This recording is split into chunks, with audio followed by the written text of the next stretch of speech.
Hello friends, அஸ்ஸலாமு அலைக்கும். Welcome to Samika's kitchen. இன்றைக்கி நம்மளோட சமிகாஸ் கிச்சனில் ஒரு சூப்பரான டெசர்ட் ரெசிபி தான் பார்க்க போகிறோம்.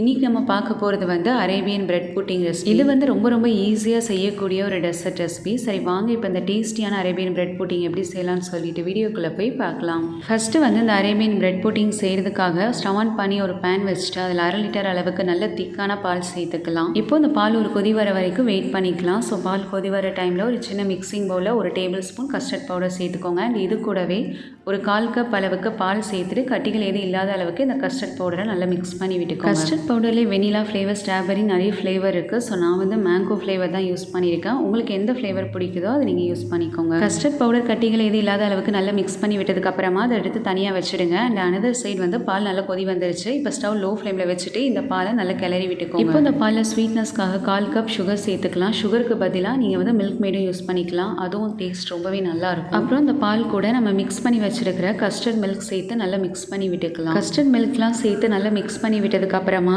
ஸ்டவ் லோ டு மீடியம் ஃப்ளேமில் வச்சு இந்த பால் கொஞ்சம் நல்ல திக்னஸ் வர வரைக்கும் ஒரு 10 to 15 மினிட்ஸ்க்கு நல்லா குக் பண்ணிக்கோங்க. இந்த பாலில் நம்ம கஸ்டர்ட் பவுடர் சேர்த்துருக்கிறதால இந்த பால் சீக்கிரமாகவே திக்காக ஆரம்பிச்சிடும்.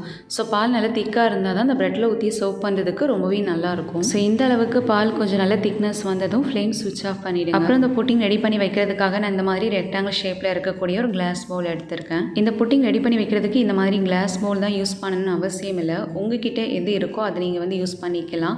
ஸோ பிளாஸ்டிக்கில் வந்து இந்த மாதிரி ஷேப்பில் வந்து ஒரு பாக்ஸ் இருந்தாலும் நீங்கள் அதுலேயும் வந்து இந்த புட்டிங் ரெடி பண்ணி வச்சுக்கலாம். அப்புறம் இந்த புட்டிங் பண்ணுறதுக்காக தேவையான அளவுக்கு பிரெட் ஸ்லைசஸ் எடுத்துகிட்டு அந்த பிரெட்டோட ஓரங்கள் எல்லாத்தையுமே கட் பண்ணி எடுத்து வச்சுட்டேன். இப்போ நான் எடுத்து வச்சிருக்கிற கிளாஸ் பவுலில் இந்த பிரெட் பீசஸ் வச்சு அசம்பிள் பண்ணிக்கிறேன். 2 பிரெட் வந்து அப்படியே முழுசாவே நான் பவுலில் வச்சுட்டேன். மிச்சம் இருக்கக்கூடிய பிரெட்டை வந்து அந்த பவுலோட சைஸ்க்கு ஏற்ற மாதிரி கட் பண்ணி இந்த மாதிரி அசம்பிள் பண்ணி வச்சுட்டேன். இப்போ இந்த பிரெட்க்கு மேலே நம்ம ரெடி பண்ணி வச்சிருக்கிற கஸ்டர்ட் மில்க் வந்து சேர்த்துக்கலாம். நான் வந்து ரெடி பண்ணி வச்சிருக்கிற கஸ்டர்ட் மில்கில் பாதி தான் வந்து இப்போ சேர்த்துருக்கேன். மீதி பாதி வந்து இதே மாதிரி நம்ம திரும்பவும் இதுக்கு மேலே பிரெட் ஸ்லைஸ் வச்சுட்டு அதுக்கப்புறமா நம்ம அந்த மீதி இருக்கக்கூடிய அந்த கஸ்டர்ட் மில்கையும் வந்து நம்ம சேர்த்துக்கலாம். ஸோ பிரெட் பீசஸ் மேலே கஸ்டர்ட் மில்க் சேர்த்ததுக்கப்புறமா இப்போ மறுபடியும் பிரெட் ஸ்லைசஸ் வந்து நம்ம ஃபஸ்ட்டு எப்படி வச்சோமோ சேம் அதே ப்ராசஸில் வந்து ரிப்பீட் பண்ணி பிரெட் ஸ்லைசஸ்லாம் வச்சுட்டு அண்ட் அதுக்கு மேலே மிச்சம் இருக்கக்கூடிய கஸ்டர்ட் மில்கையும் வந்து நம்ம சேர்த்துக்கலாம்.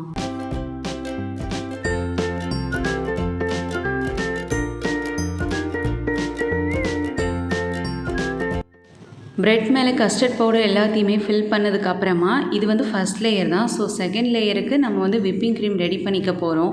அது வரைக்கும் இந்த பிரெட் கஸ்டர்டை நம்ம ஃப்ரிட்ஜில் எடுத்து வச்சுடலாம். செகண்ட் லேயராக விப்பிங் க்ரீம் பண்ணுறதுக்காக நான் விப்பிங் க்ரீம் பவுடர் வந்து எடுத்திருக்கேன். நீங்கள் வந்து விப்பிங் க்ரீம் பவுடருக்கு பதிலாக விப்பிங் க்ரீமும் யூஸ் பண்ணிக்கலாம். ஸோ விப்பிங் க்ரீம் யூஸ் பண்ணுறதா இருந்தால் ஒரு 1/2 கப் விப்பிங் க்ரீமில் ஒரு 3 table spoon condensed milk mix பண்ணி நீங்கள் வந்து அதை நல்லா பீட் பண்ணி எடுத்துக்கோங்க. ஸோ ஃபஸ்ட்டு வந்து அந்த விப்பிங் க்ரீம் பவுடரை ஒரு பவுலில் சேர்த்துட்டு இது கூட 100 ml நல்ல சில்லுன்னு இருக்கக்கூடிய பால் சேர்த்துக்கலாம். அப்புறம் பால் வந்து நான் ரா மில்காக அப்படியே யூஸ் பண்ணாமல் நல்லா காய்ச்சி ஆற வச்சு ஃப்ரிட்ஜில் கொஞ்சம் நேரம் வச்சு எடுத்து தான் வந்து யூஸ் பண்ணியிருக்கேன். விப்பிங் க்ரீம் பவுடர் பால் ரெண்டையுமே ஃபஸ்ட்டு நல்லா மிக்ஸ் பண்ணி விட்டுட்டு அதுக்கப்புறம் எலக்ட்ரிக் பீட்டர் யூஸ் பண்ணி இது வந்து நல்ல ஒரு ஸ்டிஃபான கன்சிஸ்டன்சி வர வரைக்கும் பீட் பண்ணிகிட்டே இருக்கணும். விப்பிங் க்ரீமுக்கு பதிலாக நீங்கள் ஃப்ரெஷ் க்ரீம், ஹெவி க்ரீம் கூட யூஸ் பண்ணிக்கலாம். பட் விப்பிங் க்ரீம் யூஸ் பண்ணிங்கன்னா டேஸ்ட் ரொம்பவே நல்லாயிருக்கும். ஸோ இப்போ இந்த விப்பிங் க்ரீம் வந்து கொஞ்சம் கொஞ்சமாக ஸ்டிஃப் கன்சிஸ்டன்சி வர ஆரம்பிச்சிருக்கு. இன்னுமே நல்லா ஸ்டிஃபாக வரணும். அது வரைக்கும் இதை நம்ம பீட் பண்ணிகிட்டே இருக்கலாம். இப்போ நம்ம இந்த விப்பிங் க்ரீம் வந்து ஓரளவுக்கு கொஞ்சம் ஸ்டிஃப் கன்சிஸ்டன்சி வர வரைக்கும் பீட் பண்ணியாச்சு. நம்ம பிரெட் புட்டிங் மேலே செகண்ட் லேயராக அந்த விப்பிங் க்ரீமை வந்து ஸ்ப்ரெட் பண்ணி விட போகிறோம். ஸோ அதனால் இந்த அளவுக்கு இந்த க்ரீமை வந்து நம்ம பீட் பண்ணி எடுத்தாலே போதும். இதே இது நம்ம கேக்லாம் செய்கிறதா இருந்தால் விப்பிங் க்ரீம் வந்து நல்ல ஸ்டிஃப் கன்சிஸ்டன்சி இருக்கணும். அப்படி இருந்தால் தான் கேக்கில் கோட் பண்ணுறதுக்கு ஈஸியாக இருக்கும். ஸோ அதனால் கேக் செய்கிறதுக்கு வந்து நல்ல ஸ்டிஃபாக வந்து அந்த விப்பிங் க்ரீமோட கன்சிஸ்டன்சி இருக்கிற மாதிரி பார்த்துக்கோங்க. இப்போ நம்ம பீட் பண்ணி வச்சிருக்கிற விப்பிங் க்ரீமை நம்ம ஏற்கனவே ரெடி பண்ணி எடுத்து வச்சிருக்கிற பிரெட் கஸ்டர்ட் மேலே இந்த மாதிரி நல்லா ஸ்ப்ரெட் பண்ணி விட்டுக்கலாம்.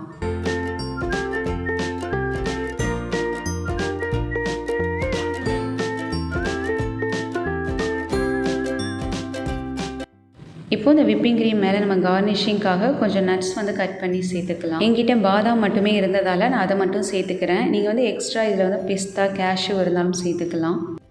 ஸோ நட்ஸ்லாம் ஸ்ப்ரெட் பண்ணி விட்டதுக்கப்புறமா இப்போ நம்மளோட அரேபியன் பிரெட் புட்டிங் சூப்பராக ரெடி ஆயிடுச்சு. இதை வந்து உடனே சர்வ் பண்ணாமல் ஒரு 4 ஹவர்ஸ்க்கு ஃப்ரிட்ஜில் வச்சுட்டு அதுக்கப்புறமா எடுத்து நல்லா சில்லுன்னு சர்வ் பண்ணிங்கன்னா சாப்பிட்றதுக்கு ரொம்ப சூப்பராக இருக்கும். ஸோ இந்த அரேபியன் புட்டிங் வந்து ரொம்ப சிம்பிளாக செய்யக்கூடிய ஒரு டெசர்ட் ரெசிபி. அப்புறம் இன்னும் கொஞ்ச நாளில் நமக்கு பக்ரீத் வந்துடும். ஸோ ஈத்க்கு வந்து இந்த ரெசிபி உங்களுக்கு ரொம்ப யூஸ்ஃபுல்லாக இருக்கும். மிஸ் பண்ணாமல் செஞ்சு பாருங்கள். இன்றைக்கி நம்மளோட சமிகாஸ் கிச்சனில் பார்த்த இந்த அரேபியன் பிரெட் புட்டிங் ரெசிபி உங்களுக்கு பிடிச்சிருந்துச்சுன்னா இதே மாதிரி இதை நீங்களும் உங்கள் வீட்டில் ஒரு தடவை செஞ்சு பாருங்கள். செஞ்சு பார்த்துட்டு இந்த ரெசிபி எப்படி இருந்துச்சுன்னா மறக்காமல் உங்களோட ஃபீட்பேக்ஸ் எனக்கு கமெண்ட்ஸில் சொல்லுங்கள். அண்ட் என்னோட இந்த வீடியோ உங்களுக்கு பிடிச்சிருந்துச்சுன்னா என்னோட சேனலை லைக் பண்ணுங்கள், கமெண்ட் பண்ணுங்கள், ஷேர் பண்ணுங்கள். மறக்காமல் சப்ஸ்கிரைப் பண்ணிக்கோங்க.